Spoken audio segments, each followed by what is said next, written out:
আপনারা কি জানেন এই উপমহাদেশের মধ্যে আরো একটা কান্ট্রি ঠিক শ্রীলঙ্কার মতো পরিণতি বরণ করতে যাচ্ছে? নো, বাংলাদেশ না, এক্স্যাক্টলি পাকিস্তান। আপনারা জানেন না, আমাদের টাকার হিসেবে যদি $1 সমান সমান 80 বা 100 টাকা হয়, অলরেডি তাদের কাছে $1 সমান সমান প্রায় 375 রুপে পাকিস্তানি রুপি, এবং তাদের মুদ্রাস্ফীতি অনেক বেশি। সুদের কারণে, পশ্চিমাদেরকে বন্ধুরূপে গ্রহণ করার কারণে, কোনো কোনো ক্ষেত্রে মুসলিমদের সাথে গাদ্দারি করার কারণে, কোনো কোনো ক্ষেত্রে করাপশনের কারণে এবং ডমিনেশন, জনগণের উপর ডমিনেশনের কারণে আজকে আস্তে আস্তে আস্তে আস্তে ওদের অবস্থা এমন একটা জায়গায় চলে গেছে। আল্লাহ না করুক, আমরা তো কারোর জন্য বদদোয়া করবো না, আল্লাহ না করুক, দেখা যাবে হয়তো 1 মাস রমজান মাসের মধ্যে দেখবেন দেউলিয়া হয়ে বসে আছে। এমন হতে পারে। কেন হচ্ছে বিষয়গুলো? কারণ রিবা। মূল কারণটা কি? রিবা এবং দুর্নীতি। মূল কারণটা কি? দুর্নীতি এবং রিবা। আরেকটা কথা বলি, দুর্নীতিতে কিন্তু আমরাও কম না, অন্তত পক্ষে এদিকে কিন্তু আমরাও কম না। একটা সময় ছিল যখন আমরা 1 নাম্বার ছিলাম, মনে আছে? এটা ছিল 2005 সালের কথা। কত সাল? 2005 সাল। এখন কত? 2023।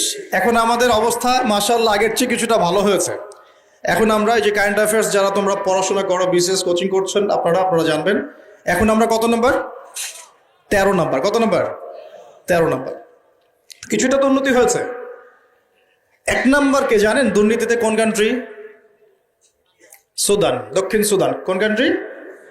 দক্ষিণ সুদান। কি মুসলিম কান্ট্রি না মুসলিম কান্ট্রি? মুসলিমরা টপে কেন? দুর্নীতির সাথে মুসলিমদের কোনো সম্পর্ক থাকার কথা কি? তাহলে আমরা টপে কেন? 1 নম্বরে কেন? দক্ষিণ সুদান 1 নম্বরে কেন? ওরা কি মুসলিম না? তাহলে শুধু লা ইলাহা ইল্লাল্লাহ মুখে বললেই মুসলিম হওয়া যায় না, যতক্ষণ পর্যন্ত না মানুষ কোরআন এবং সুন্নাহকে আমল করে দেখাচ্ছে। আপনারা কি জানেন সবচেয়ে কম দুর্নীতিপূর্ণ কান্ট্রি কোনটা? জানেন? ডেনমার্ক। হ্যাঁ, কে বলেছে? ডেনমার্ক। তার সাথে আরো একটা কান্ট্রি আছে, তার নাম হচ্ছে নিউজিল্যান্ড। কোন কান্ট্রি? এই দুটো কান্ট্রির কোনোটাই কি মুসলিম কান্ট্রি? তারা কি লা ইলাহা ইল্লাল্লাহ বিশ্বাস করে? তাদের সংবিধানে কোরআন আছে, তাদের আমলের মধ্যে রাসূলের সুন্নত আছে, তারপরেও তারা দুর্নীতি মুক্ত হলো কিভাবে? তার মানে ওই শিক্ষাটুকু তারা ঠিকই কোরআন সুন্নাহ মোতাবেক আমল করেছে, শুধু মুখে লা ইলাহা ইল্লাল্লাহ হয়তো পড়ে না।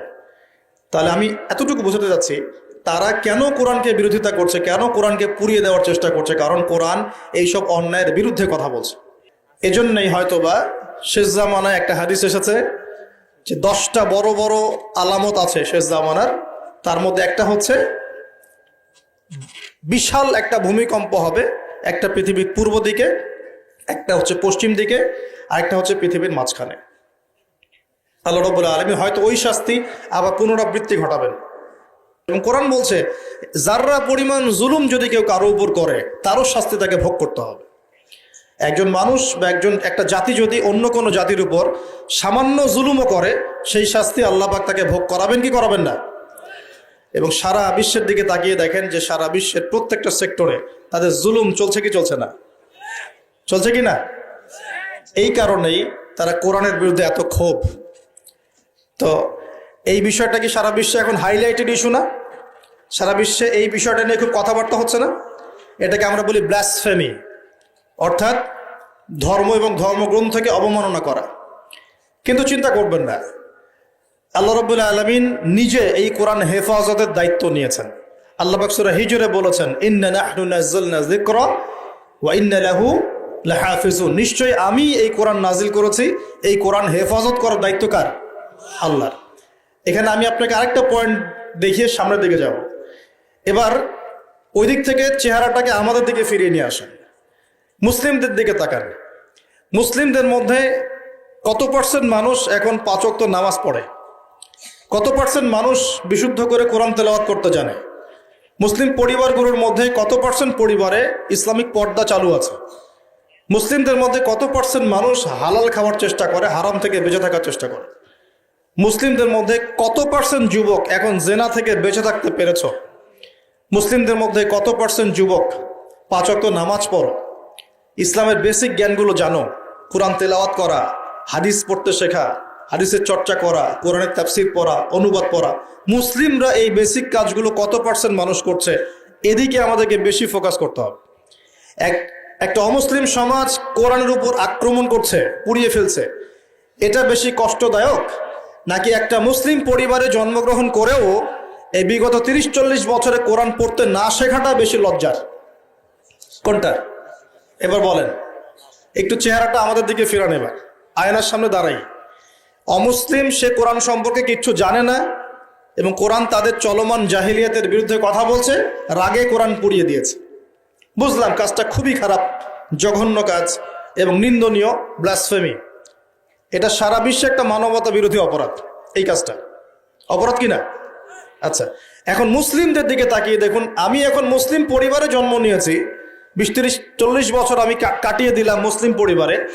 জন্ম নেওয়ার পরেও, মুসলিম পরিবেশে থাকার পরেও, কোরআন সুন্নাহর বয়ান শোনার পরেও, জুমার নামাজ পড়ার পরেও, ঈদের নামাজ পড়ার পরেও, রমজানের রোজা রাখার পরেও, আলেম ওলামাদেরকে পেয়েও আমি যে কোরআন তেলাওয়াত করতে জানি না, এখন আমাকে কি করা উচিত?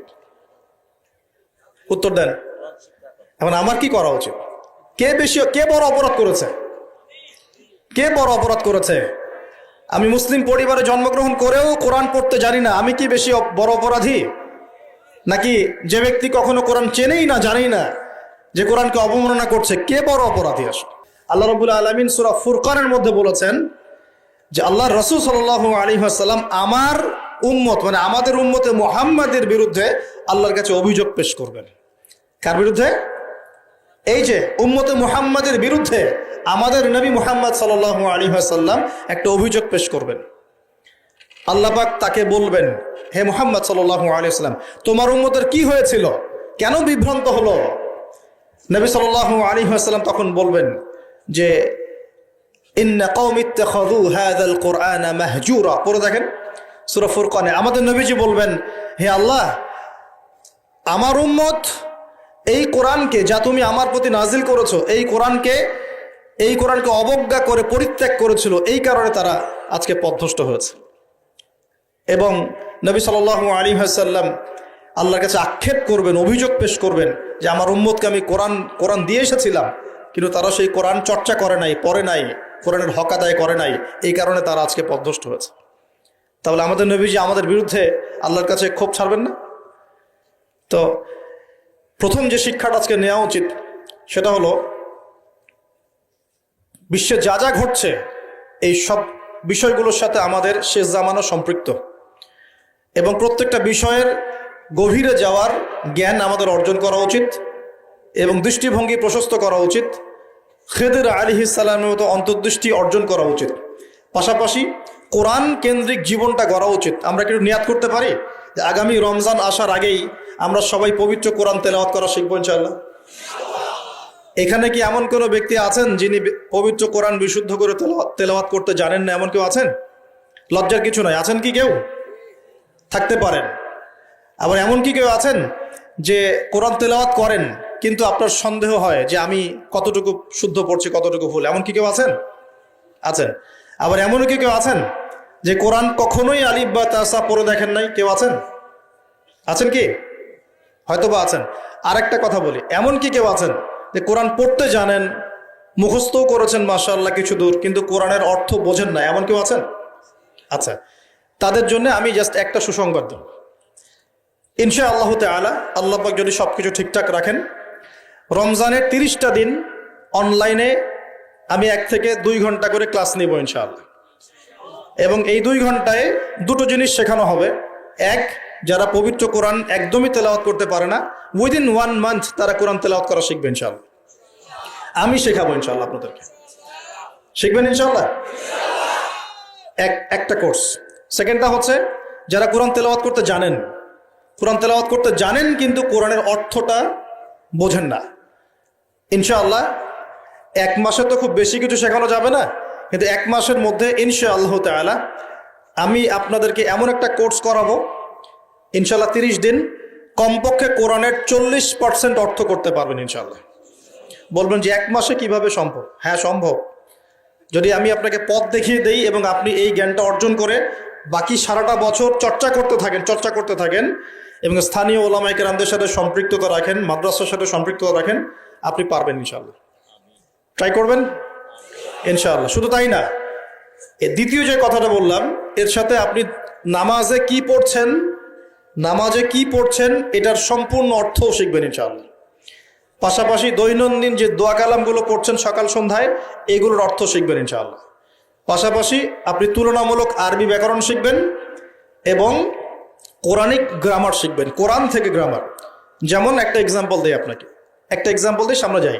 সূরা ফাতিহা সবার মুখস্থ আছে না? সূরা ফাতিহার মধ্যে মোটামুটি ভাবে দেখা যায় 15-20টা কিন্তু শব্দ আছে, ঠিক আছে? এই 15-20টা শব্দের অর্থ এবং গ্রামার যদি আপনি জানেন এবং বোঝেন, তাহলে আপনার জন্য সুসংবাদ হচ্ছে যে সূরা ফাতিহার এই শব্দগুলো কোরআনে বারবার ঘুরে ঘুরে ঘুরে প্রায় 7,800 বার রিপিট করা হয়েছে। কতবার? 7,800 বার। এটা আপনিও সার্চ করে দেখতে পারেন। এখন অনেক মেথড চলে আসছে। 7,800 বার কোরআনের এই শব্দগুলো, সূরা ফাতিহার এই শব্দগুলো বারবার ঘুরে ঘুরে ঘুরে কোরআনে এসেছে 7,800 বার। তার মানে সূরা ফাতিহার অর্থ যে জানে, সে কোরআনের কমপক্ষে 7,800টা শব্দের অর্থ জানে। কথা বুঝতে পারছেন? এভাবে কোরআনে বাছাইকৃত এমন 125টা শব্দ আছে। কয়টা? মাত্র 125টা এমন শব্দ আছে যেগুলোর অর্থ, ব্যাকরণ এবং আমরা বলি যে ট্রান্সফরমেশন, মানে একটা শব্দ থেকে আরো অনেকগুলো শব্দ তৈরি করার ফর্মুলা বা সূত্র, এগুলো যদি জানা থাকে, আপনি কোরআনের এই 125টা শব্দ কোরআনে ঘুরে ঘুরে এসেছে 40,000 বার। কতবার? 40,000 বার। বিশ্বাস করতে কষ্ট হচ্ছে, জানি এই কথাগুলো হয়তো নতুন মনে হতে পারে, কিন্তু এটা এখন রিসার্চ, এখন নতুন নতুন অনেক মেথড চলে আসে। 40,000 বার, 40,000 বার এই শব্দগুলো রিপিট করা হয়েছে। এখন কোরআনে মোট শব্দ কত? মোট শব্দ হচ্ছে 78,000। কত হাজার? 78,000 বা 77,800টা। এক্স্যাক্টলি হচ্ছে 77,800টা। অ্যাপ্রক্সিমেটলি বললে 78,000, 78,000 শব্দ।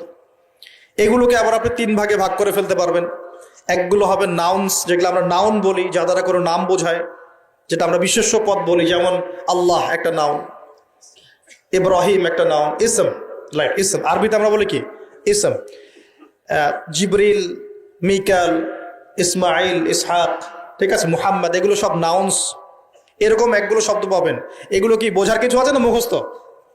এগুলো তো আপনি সহজেই অর্থখালি মুখস্থ করতে পারবেন।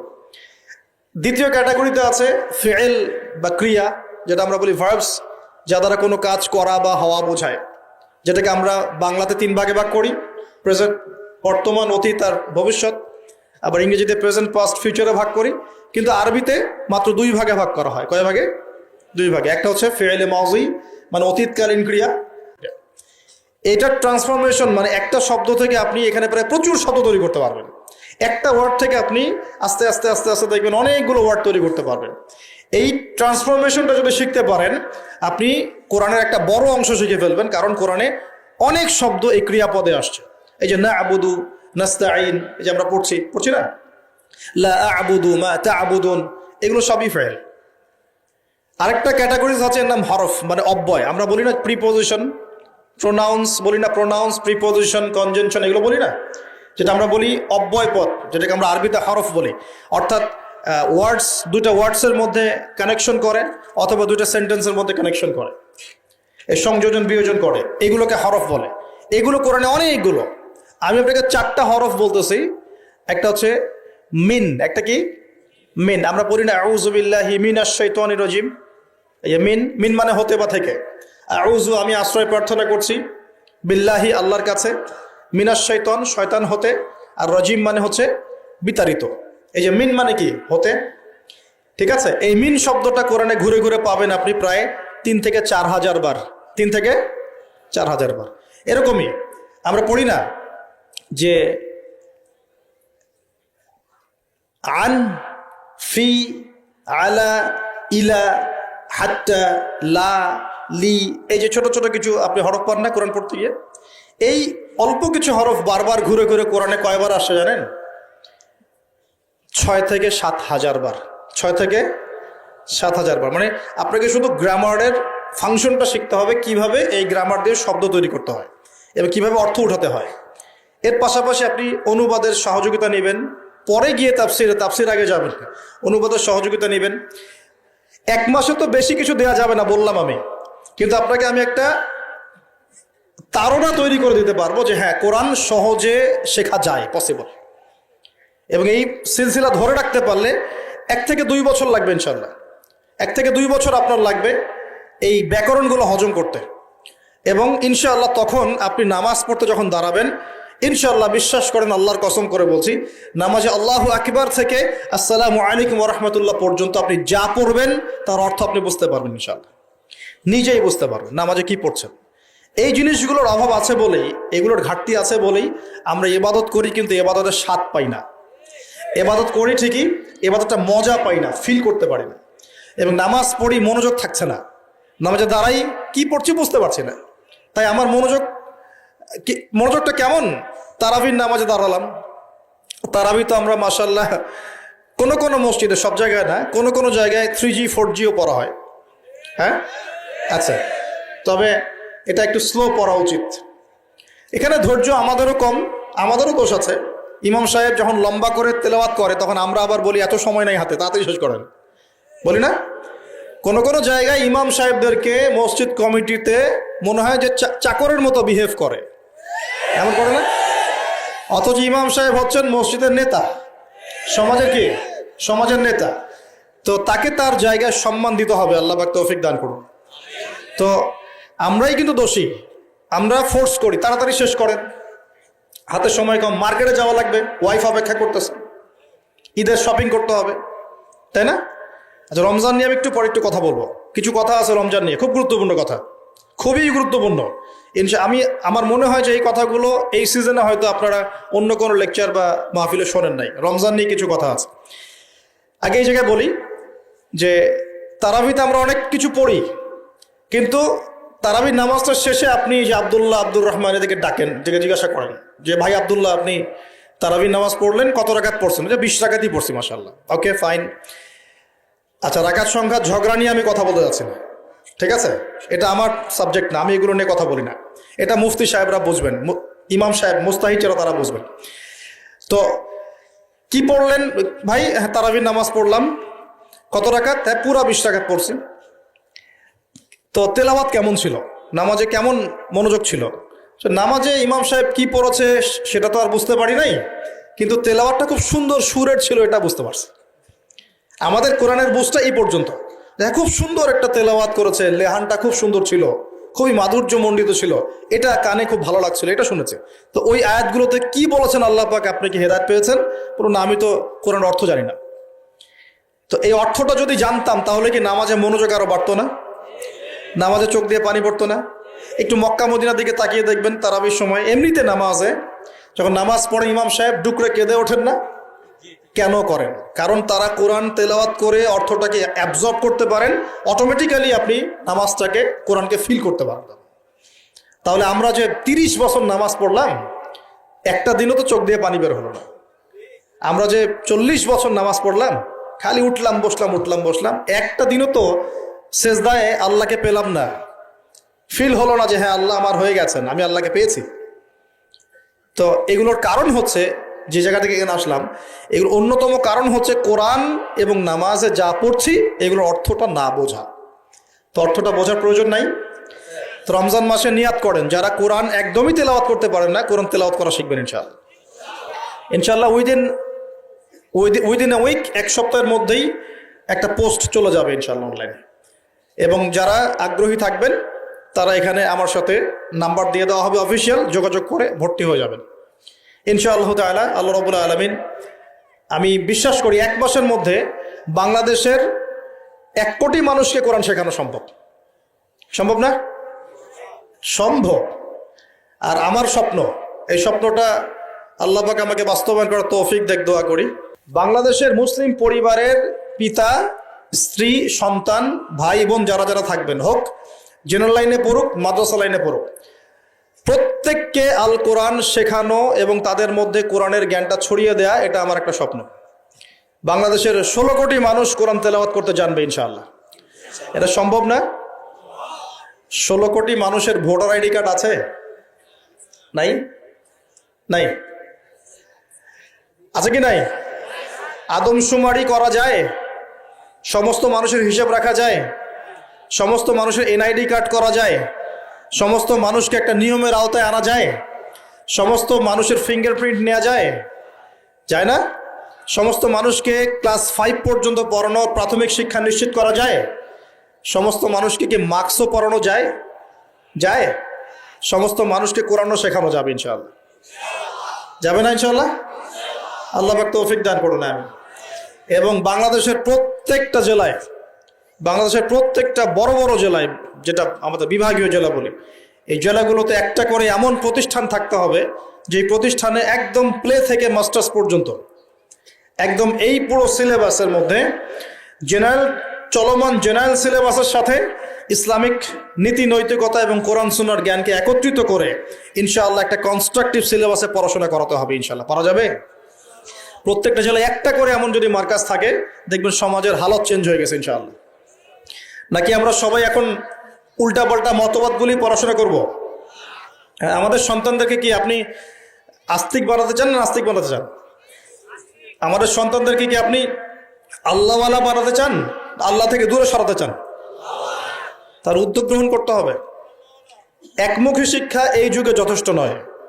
আপনি জেনারেল লাইনে পড়াশোনা করছেন, করেন, কিন্তু এই জেনারেল লাইনের জ্ঞানটাই এই যুগে যথেষ্ট নয় চলার জন্য। আপনাকে ইসলামিক জ্ঞানের প্রয়োজন আছে। আবার একই সাথে আপনি শুধুমাত্র ইসলামিক জ্ঞান নিয়ে পড়ে আছেন, জেনারেল উপকারী জ্ঞানগুলো নিচ্ছেন না, তাহলে আপনি কোরআন সুন্নাহকে হাতে নিয়ে ওদেরকে চ্যালেঞ্জ করতে পারবেন না। ওদেরকে চ্যালেঞ্জ করতে হলে এই জ্ঞানগুলোকে সমন্বয় করে আপনাকে সিলেবাস লঞ্চ করতে হবে। এটার জন্য খুব বেশি খাটনির প্রয়োজন নাই। খুব যে চেঞ্জ করতে হবে সবকিছু এমন না, জাস্ট এই দুটোকে একটু সমন্বয় করতে হবে। এই সমন্বয় করার জ্ঞান কিন্তু শুধু আমার আছে আপনাদের নাই এমন নয়, এই জ্ঞান অনেকেরই আছে। শিক্ষা নিয়ে যারা ভাবেন তারা অনেকেই এটা করতে ক্যাপেবল, তারা পারবেন। একটু যদি চেষ্টা করেন পারবেন। এই চেষ্টাটা এখন একটা বড় চ্যালেঞ্জ। জ্ঞানের ক্ষেত্রে এই বিপ্লবটা ঘটানো এখন একটা বড় চ্যালেঞ্জ আমাদের ফিউচারের জন্য। যদি এখন আমরা এই জিনিসগুলো করতে ব্যর্থ হই, আগামী 20-30 বছর পর দেখবেন, আল্লাহ না করুক, এমন প্রজন্ম চলে আসবে যে বলবে যে আল্লাহ কি, আমি তো চিনি না। নাউযুবিল্লাহ। আমরা কি এটা চাই?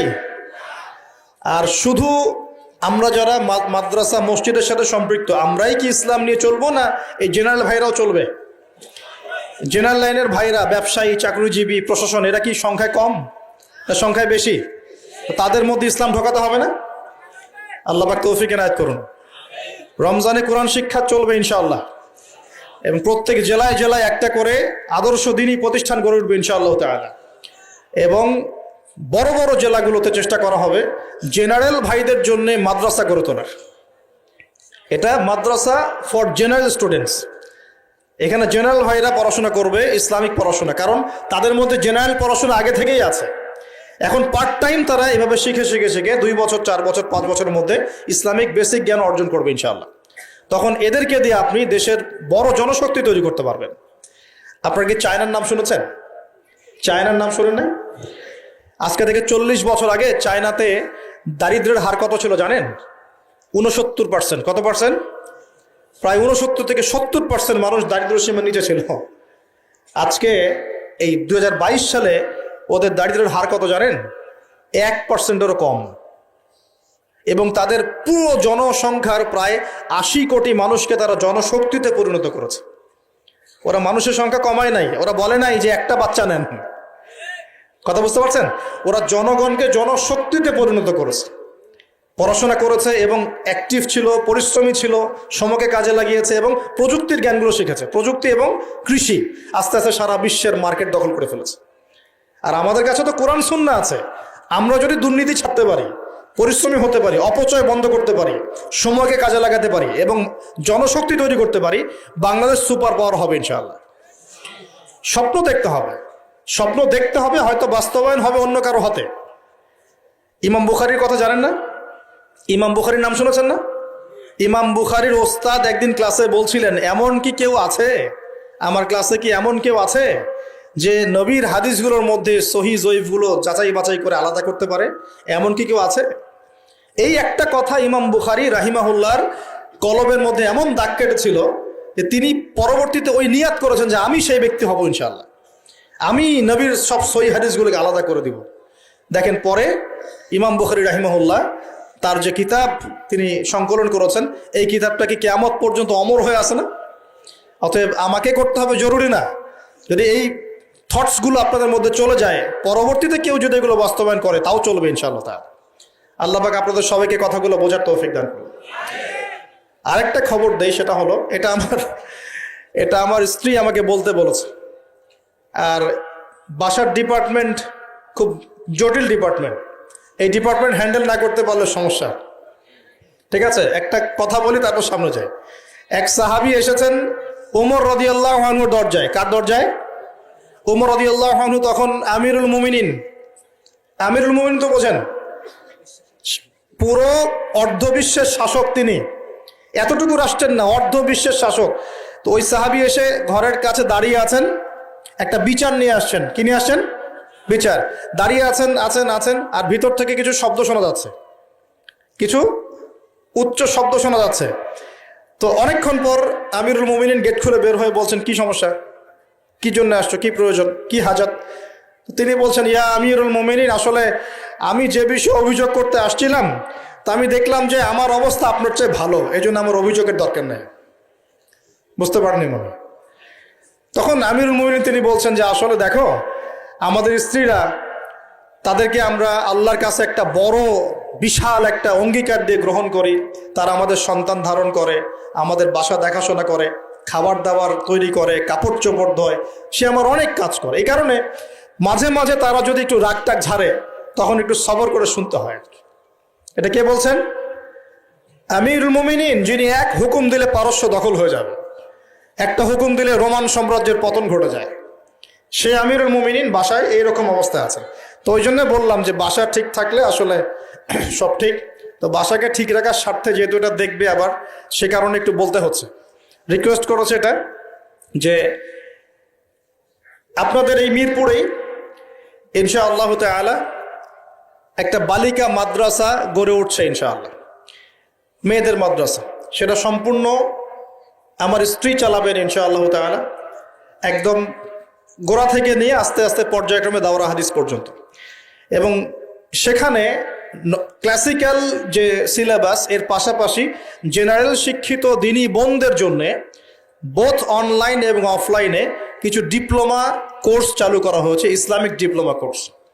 যেমন 6 থেকে 1 বছরের মধ্যে তারা 5টা থেকে 6টা সাবজেক্ট পড়বে, যেমন আকিদা, যেমন হাদিস, কোরআন তেলাওয়াত, রাসূলের জীবনী, ইসলামের ইতিহাস এবং ফিকহের মাসালাগুলো। এভাবে বইগুলো ভাগ করে দেওয়া হবে, সাবজেক্ট ভাগ করে দেওয়া হবে, অনলাইন অফলাইন বোথ দুটোতেই তারা ক্লাস করতে পারবে। এভাবে 6 মাস 1 বছরের কিছু কোর্স তারা চালু করেছে। এটা অ্যানাউন্স করতে আমাকে বলা হয়েছে আর কি। আপনাদের মা বোনদেরকে যদি পাঠাতে পারেন সপ্তাহে 2 দিন 3 দিন করে, ইনশাআল্লাহ তাআলা তারা কিছু দিনের জ্ঞান শিখে বাসায় ফিরবে ইনশাআল্লাহ। এই বিষয়টা বলার জন্য রিকোয়েস্টেড ছিলাম আমি বলতে পেরে আমার ভালো লাগছে, আলহামদুলিল্লাহ। আমরা দোয়া করি আল্লাহ পাক এমন কোর্সগুলো প্রত্যেকটা মাদ্রাসায় চালু করার তৌফিক দান করুন। এখানেও মাদ্রাসা আছে শুনেছি আমি, আপনাদের মাদ্রাসার উদ্যোগে ক্লাসিক্যাল যে ধারায় চলছে এটা চলুক, পাশাপাশি জেনারেল ভাইদের জন্য ডিপ্লোমা কোর্স চালু করেন, পাশাপাশি নৈশকালীন কোরআন শিক্ষা চালু করেন, পাশাপাশি একটু দাওয়াতের মেহনত করেন। মানে শুধু মাদ্রাসায় গতানুগতিক পড়াশোনাই হবে, নট নেসেসারি, কিছু ইনোভেটিভ চিন্তা করেন, আমাদের পড়াশোনার চিন্তা করেন। যদি প্রত্যেকটা মাদ্রাসায় জেনারেল শিক্ষিত ভাইদের জন্য 2-3 বছরের কোর্স চালু করা হয়, জেনারেল ভাইরা 3 বছর পর ইসলাম শিখতে পারবে না? আমি বলছি না তারা মুফতি হয়ে যাবে, আমি বলছি না তারা একদম মুহাদ্দিস হয়ে যাবে, কমপক্ষে কোরআন তো তেলাওয়াত করা শিখবে, আরবি ভাষা তো শিখবে, কমপক্ষে আকীদার কিছু মৌলিক জ্ঞান তো শিখবে, নবীজির 40টা হাদিস তো কমসে কম শিখবে, ফিকহের কিছু জ্ঞান শিখবে, রাসূলের জীবনী শিখবে, ইসলামের ইতিহাস তো শিখতে পারবে। এবং এগুলো লঞ্চ করলে দেখবেন আপনারা জায়গা দিয়ে কুল পাবেন না। হাজার হাজার জেনারেল শিক্ষিত ভাই মুখিয়ে আছে এমন কিছুর জন্য। আল্লাহ পাক আমাদের মাদ্রাসা পরিচালকদেরকে বোঝার তৌফিক দেন এবং এই ধরনের পদক্ষেপগুলো গ্রহণ করার তৌফিক দান করুন। তো প্রিয় ভাইরা, বিশ্ব পরিস্থিতি সম্পর্কে সচেতন থাকেন এবং আসন্ন রমজানটাকে কাজে লাগান। কোরআন পুড়িয়ে দেওয়ার ইস্যুটা হোক আমাদের কোরআন শিক্ষার প্রেরণা, কোরআন পুড়িয়ে দেওয়ার ইস্যুটা হোক কোরআন শেখার প্রেরণা, যে আমি মুসলিম পরিবারে জন্ম নিয়েছি, আমি কেন কোরআন শিখব না? আসুন কোরআন শিখি, কোরআন বুঝি এবং কোরআন দিয়ে আমরা জীবন গড়ি। আল্লাহ পাক তৌফিক এনায়েত করুন। এরপর প্রিয় ভাইয়েরা, যেটা বেশি প্রয়োজন সেটা হলো আমাদের সন্তানদেরকে মানুষ করে যাওয়া। আমাদের সন্তানদেরকে মানুষ করে যেতে না পারলে সমস্যা। এখন যা পড়াশোনা হচ্ছে দেখতেই পাচ্ছেন কি হচ্ছে। এভাবে চলতে থাকলে সমস্যা আছে। জ্ঞান কাকে বলে? আল্লাহ পাক সূরা আলাকে বলেছেন, ইকরা বিসমি রাব্বিকাল্লাযী খালাক, পড়ো তোমার সেই রবের নামে যিনি তোমাকে সৃষ্টি করেছেন। এই আয়াতের অর্থ কি? প্রত্যেক ইনস্টিটিউশনে আয়াতটা লেখা আছে দেখবেন, কিন্তু অর্থটা কি? অর্থ হচ্ছে, শোনেন, জ্ঞান সেটাই, ইকরা পড়ুন আপনার রবের নামে। জ্ঞান সেটাই যা আমাকে আমার রবের দিকে নিয়ে যাবে, রবের কাছাকাছি নিয়ে যাবে। যে জ্ঞান আমাকে রব থেকে দূরে সরিয়ে দেয় সেটা জ্ঞান না, সেটা জাহেলিয়াত। তাহলে ভালো করে দেখতে হবে আমি কি পড়ছি, কেন পড়ছি, এই জ্ঞানের উদ্দেশ্যটা কি? আমার জ্ঞানের উদ্দেশ্য কি খালি দুনিয়া, না পরকালে বাঁচতে হবে? এই বিষয়টা আমাকে দেখতে হবে। সন্তানদেরকে মানুষ করে যান, স্পেশালি যুবকদের দিকে আমি বলবো, ফোকাস করব। এই যুব সমাজের হাতে এই দেশ এবং উম্মার ভবিষ্যৎ নির্ভর করছে। এই যুবকদের হাতেই এই জাতি এবং এই দেশ এবং এই উম্মার ভবিষ্যৎ নির্ভর করছে। অথচ তোমরা কি করছো? অথচ তোমরা বেনামাজি পড়ে আছো। অথচ তোমরা যাকাত দিচ্ছ না, রমজানের রোজা রাখছো না, তোমরা উযু গোসলের মাসআলা বলতে পারছো না, তোমরা ঈমান আকীদা ঠিক করছো না, নবীর 40 হাদিস মুখস্থ করছো না, কোরআন পড়া শিখছো না। যুবকদের হাতে এই দেশ এবং জাতির ভবিষ্যৎ। সেই যুবকরা পড়ে আছে এখন মাদকের নেশায়। এই যুবকদের একটা বড় অংশ মেয়েদের পিছনে তার জীবন নষ্ট করে দিচ্ছে। এখানে কি করব? ফাত্তাকুল্লাহ মাসতাতা'তুম, সাধ্যমতো আল্লাহকে ভয় করতে হবে, চরিত্র পবিত্র রাখতে হবে, হালাল উপার্জনের সোর্স তৈরি করা মাত্রই বিয়ে করে ফেলতে হবে। বিয়ে ছাড়া চরিত্র হেফাজতের অন্য কোনো পদ্ধতি নাই। এই চিরকুমার সঙ্গটঙ্গ যোগ দিয়ে লাভ নাই। আর যতই হারাম প্রেম করেন না কেন, এই প্রেমগুলো আপনাকে মনে শান্তি দিবে না। এগুলো আপনাকে অস্থির করে রাখবে। কেন? কারণ এটা হারাম, এটা হারাম। আর যখন হালাল ভালোবাসা আপনি পাবেন, হালাল ভালোবাসা যেটা আল্লাহ পাক নাজিল করেন, তখন ইনশাআল্লাহ আপনার মনের মতো স্ত্রী না হলেও দেখবেন আপনি তার সাথে সারা জীবন কাটিয়ে দিচ্ছেন। কারণ এই ভালোবাসা আল্লাহর পক্ষ থেকে আসবে। এখানে শুধু এই যে কিছু মানুষ মনে করে বিয়ে মানে যৌনতা, তাই না? এটা একটা কনসেপ্ট তৈরি করে দেওয়া হয়েছে, বিয়ে মানে মনে হয় যৌনতা। আসলে বিয়ে যৌনতার বৈধ একটা পথ মাত্র, এটা হালাল একটা পথ মাত্র। এখানে আরো বড় বিষয়টা হচ্ছে দায়িত্ববোধ। দায়িত্ব, একটা মানুষের দায়িত্ব নেয়া, তার অভিভাবক হওয়া, তার সাথে জীবনের সুখ দুঃখ হাসি কান্নাকে ভাগাভাগি করে নেয়া, তার সাথে জীবনের উদ্দেশ্য ফিক্স করা, কষ্ট করে হলেও সবর করে হলেও সুখে দুঃখে পাশে থাকা। স্বপ্ন মানে পাশে থাকা। স্বপ্ন মানে কি? পাশে থাকা। তার দায়িত্ব নেয়া, রেসপন্সিবিলিটি নেয়া, তাকে খাওয়ানো, তার ভরণ পোষণ দেয়া। কেউ যদি আপনার স্ত্রীর দিকে খারাপ চোখে তাকায়, আপনি তার চোখটা পর্যন্ত তুলে ফেলবেন, এর নাম বিয়ে। এই কাজ করবেন না? এই কাজ করবেন। তো এখানে যৌনতা দিয়ে দেওয়া হয়েছে, বিয়ে মানেই মনে হয় যৌনতা। বিষয়টা এমন নয়, এখানে অনেক বিষয় জড়িত আছে। এই কারণে এটা পবিত্র সম্পর্ক, এটা মিসাকুন গালিযা, এটা কঠিন অঙ্গীকার আল্লাহর পক্ষ থেকে। এই কারণে দেখা যায় অনেক চড়াই উতরাই পার হলেও বৈবাহিক সম্পর্ক ঠিক থাকে না? কিন্তু যত দিন যাচ্ছে কি হচ্ছে? এই ভাঙনগুলো বাড়ছে। কেন বাড়ছে? বিকজ বিয়ের আগে প্রেম, বিয়ের আগে অমুকের সাথে প্রেম, পরকিয়া, ওই সিরিয়ালস, পশ্চিমা সংস্কৃতি, হ্যাঁ, বস্তুবাদিতায় সব মিলিয়ে বিয়েগুলো ভেঙে ভেঙে যাচ্ছে। এখন পরিবারগুলো নষ্ট হয়ে যাচ্ছে না?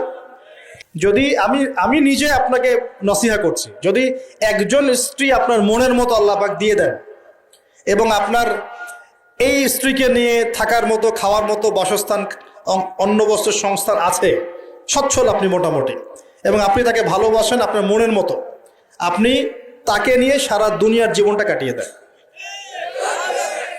দেন, অন্য কোনো দিকে দেখতে যান। বিষয় কোরআন সুন্নাহ আছে ঠিকই, কিন্তু বাস্তবায়ন খুব কঠিন। ফ্যান্টাসিতে ভুগলে হবে না, ফ্যান্টাসিতে ভুগবেন না, এগুলো কঠিন। আর এখন যে অবস্থা পড়েছে, একজন স্ত্রীকে সন্তুষ্ট করাই তো কঠিন, আর মানুষ 4 জনকে সন্তুষ্ট করতে চাচ্ছে। এত সহজ না সবকিছু। এটা নিয়ে আমি আলাদা লেকচার দিব ইনশাআল্লাহ। আপনাদের কিছু বিষয় জানতে হবে, জানার দরকার আছে। আর ব্যালেন্স করা এত সহজ নয়, ব্যালেন্স করা এত সহজ নয়। সর্বোচ্চ চেষ্টা করার পরেও দেখবেন, সর্বোচ্চ চেষ্টা করার পরেও দেখা যাবে দিন শেষে আপনি অপরাধী হয়ে বসে আছেন।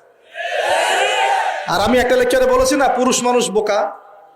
পুরুষ মানুষ কেন বোকা? কারণ সে সবাইকে খুশি করতে চায়। সে চায় মা সুখে থাক, বোন সুখে থাক, স্ত্রী সুখে থাক, যদি আরো স্ত্রী থাকে ও সুখে থাক, সন্তানরা সুখে থাক, সবাই ভালো থাক। এবং তাদের ভালোর জন্য তারা কত কষ্ট করে, দিন রাত ডিউটি করে, অফিসে যায় আসে, জ্যাম ফেস করে, মানসিক প্রেশার নেয়, শারীরিক প্রেশার নেয়, তাই না?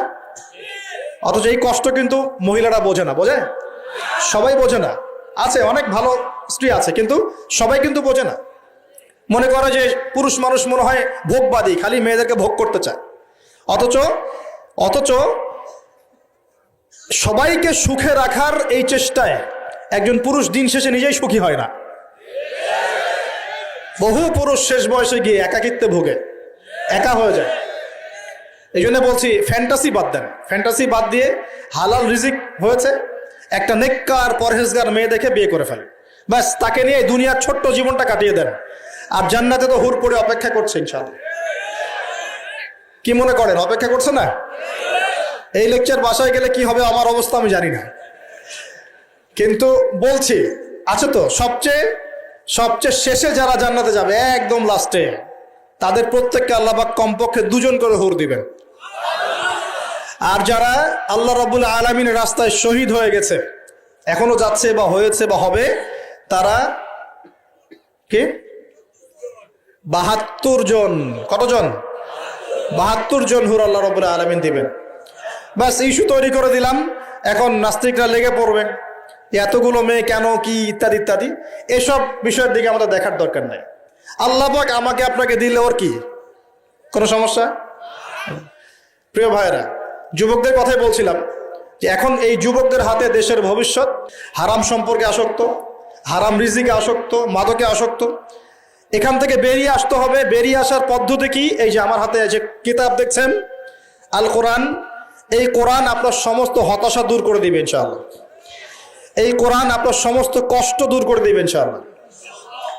মানুষ বেকারত্বের সমস্যায় ভোগে, পারিবারিক চাপে পড়ে, হ্যাঁ, বন্ধু বান্ধবদের পাল্লায় পড়ে, বা গার্লফ্রেন্ড চলে গেছে ছেড়ে, এইসব কারণে মাদকের কাছে যায় শান্তি পাওয়ার জন্য। কোরআনের কাছে আসো, শান্তি পাবে ইনশাআল্লাহ। 5 ওয়াক্ত নামাজে আসো, শান্তি পাবে ইনশাআল্লাহ। আমরা যুবক ভাইদেরকে রিকোয়েস্ট করব, এই যে সামনে রমজান, এই রমজানে আল্লাহর ওয়াস্তে কোরআনটা পড়া শিখে ফেলে। এবং যারা পড়তে জানেন, কোরআন এবার এই মাসে খতম হবে ইনশাআল্লাহ। প্রত্যেক দিন কমপক্ষে 1 পারা করে, প্রত্যেক দিন 1 পারা পারা যাবে ইনশাআল্লাহ। মাত্র 1 ঘন্টা সময় লাগবে 1 পারা পড়তে। 1 পারা পড়তে 1 ঘন্টা লাগবে। আর যারা হাফেজ আছি, ইনশাআল্লাহ আমরা এই রমজান মাসে 30 পারা কোরআনের অর্থ পড়ে শেষ করে দেবো ইনশাআল্লাহ। নিজেও নিয়াত করছি, আপনারা নিয়াত করেন। এই পুরো রমজানে আলিফ লাম মিম থেকে শুরু করে মিনাল জিন্নাতি ওয়ান নাস পর্যন্ত একবার হলেও অর্থ সহ পড়ে শেষ করবো ইনশাআল্লাহ। পারা যাবে ইনশাআল্লাহ। আমরা দোয়া করি আল্লাহ পাক আমাদের সবাইকে রমজানে পৌঁছে দিন এবং আমাদেরকে রমজানে বরকত দান করুন। কিছু কথা খোলামেলা বলতে হবে এখন, কারণ খোলামেলা কথা বলারই সময় এখন না বললে অনেক দেরি হয়ে যাবে। মুসলিমদেরকে জাতিগতভাবে এখন ঐক্যবদ্ধ হতে হবে। আপোষে এই হিংসা, বিদ্বেষ, মারামারি, কাটাকাটি বন্ধ কর। আমরা সবাই মুসলিম, সবাই একটা জাতি। আমাদের মধ্যে ইখতিলাফ থাকতে পারে, কিন্তু আমরা মত পার্থক্য থাকলেও মতবিরোধে যাব না ইনশাআল্লাহ। আমরা যদি কোনো মুসলিম ভাই আমাকে গালিও দেয়, যদি কোনো মুসলিম ভাই আমাকে গালিও দেয়, আমাদের সাথে শত্রুতাও করে, তারপরেও আল্লাহর দুশমনদের সাথে মোকাবেলা করার জন্য আমরা একসাথে লড়বো ইনশাআল্লাহ। মুসলিমদের মধ্যে ঐক্য আনতে হবে। ঐক্য আনতে না পারি, বিভক্তি বাড়াবো না। ঐক্য আনতে পারছি না, বিভক্তি কমসে কম বাড়াবো না, এটা খেয়াল রাখতে হবে। এরপরে আমাদের মুসলিমদের প্রথম দরকার জ্ঞানের বিপ্লব। কিসের বিপ্লব?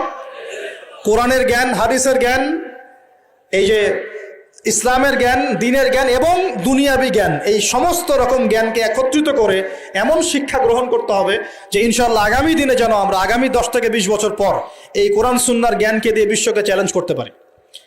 এমন প্রজন্ম তৈরি করতে হবে। আল্লাহ পাক তৌফিক দান করুন। এখন আমাদের সবাইকে আদর্শ পরিবার করতে হবে। নিজের পরিবারের মধ্যে কর্তা আমি আমার পরিবারে পর্দা কায়েম করব, কারো কিছু বলার আছে? আমি আমার পরিবারে নামাজ প্রতিষ্ঠা করব, কারো কিছু বলার আছে? আমি আমার পরিবারের মধ্যে দ্বীনের ইলম তালিম চালু করব, কারো কিছু বলার আছে? নিজের পরিবারে কর্তা আমরাই। অতএব পরিবারটা কমসে কম ইসলামিক করে গড়ে তোলেন, আল্লাহ পাক তৌফিক দান করুন। 4 নম্বর, আমাদের সন্তান যারা আছে তাদের সবাইকে ইসলামিক শিক্ষা দেওয়ার চেষ্টা করতে হবে। যদি ইসলামিক শিক্ষা দিতে এই সমাজ ব্যর্থ হয়, তাহলে নতুন শিক্ষা প্রতিষ্ঠান গড়ে তুলে হলেও শিক্ষা দিতে হবে ইনশাআল্লাহ। আল্লাহ পাক তৌফিক দান করুন।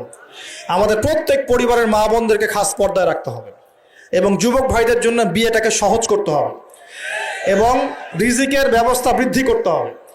আর সবাই একটা কি থটস নিয়ে চলেন, খালি চাকরি আর চাকরি, চাকরি আর চাকরি। রিজিকের একটা বড় অংশ আল্লাহ পাক রেখেছেন ব্যবসার মধ্যে। রিজিকের একটা বিশাল অংশ আল্লাহ রেখেছেন কোথায়? ব্যবসায়। উদ্যোক্তা হন, কৃষিভিত্তিক অর্থনীতি থেকে ফোকাস করেন। কৃষিভিত্তিক অর্থনীতি, আপনি প্রতিভা ঘটান, ইনোভেটিভ কিছু করেন, নতুনত্ব নিয়ে আসেন, আল্লাহর জমিনকে কাজে লাগান। একটা আয়াত বলি, সূরা আরাফের মধ্যে আল্লাহ বলেছেন, আল্লাহ পাক বলছেন, যদি এই জনপদের অধিবাসীরা আল্লাহর প্রতি ইমানদার হতো, আল্লাহ পাক আসমান এবং জমিনের বরকতের সব দরজা খুলে দিতেন। এই জমিনে বরকত আছে, জমিন নিয়ে কাজ করেন, কৃষিভিত্তিক কাজ করেন, ব্যবসা করেন। শুধু একটা জিনিস মাথায় ঢুকিয়ে দেওয়া হয়েছে, ডক্টর ইঞ্জিনিয়ার, ডক্টর ইঞ্জিনিয়ার। কেন এগুলো? কেন? সবাই সবকিছু হবে না, হালাল রিজিক সার্চ করতে হবে। আল্লাহ পাক সবাইকে তৌফিক এনায়েত করুন বলি আমিন। এরপর আমাদের করণীয় হচ্ছে, আমাদের প্রত্যেককেই সৎ কাজে আদেশ করতে হবে, অসৎ কাজে নিষেধ করতে হবে। শুধুমাত্র দায়ী আলেম তারাই এই দাওয়াতি কাজ করবেন এমন নয়, সবাইকে দিনের দাওয়াতি কাজে জিম্মেদারি গ্রহণ করতে হবে। দাওয়ার সাথে যারা সম্পৃক্ত আছে তাদের সাথে পরামর্শ করবেন, চলবেন ফিরবেন। তা'মুরুনা বিল মা'রুফ, তোমরা সৎ কাজে আদেশ করবে। ওয়া তানহাউনা আনিল মুনকার, অসৎ কাজে নিষেধ করবে। ওয়া তু'মিনুনা বিল্লাহ, এবং আল্লাহর প্রতি ঈমান রাখবে। তবেই কুনতুম খায়রা উম্মাহ, তোমরা শ্রেষ্ঠ জাতি হতে পারবে। আল্লাহ পাক তৌফিক দান করুন। আরেকটা বিষয় বলি, সেটা হলো, আল্লাহ পাক আমাদের সবাইকে কিছু প্রতিভা দিয়েছেন। এই প্রতিভাগুলোকে, যার যার প্রতিভাকে, লেখার প্রতিভা, বলার প্রতিভা, চিন্তা করার প্রতিভা, সংগঠিত করার প্রতিভা, আপনার অর্থনৈতিক সামর্থ্য, রাজনৈতিক ক্ষমতা, যা আল্লাহ পাক যাকে দিয়েছেন, এই বিষয়গুলোকে ইসলামের কল্যাণে ব্যয় করতে হবে। আল্লাহ পাক তৌফিক দান করুন।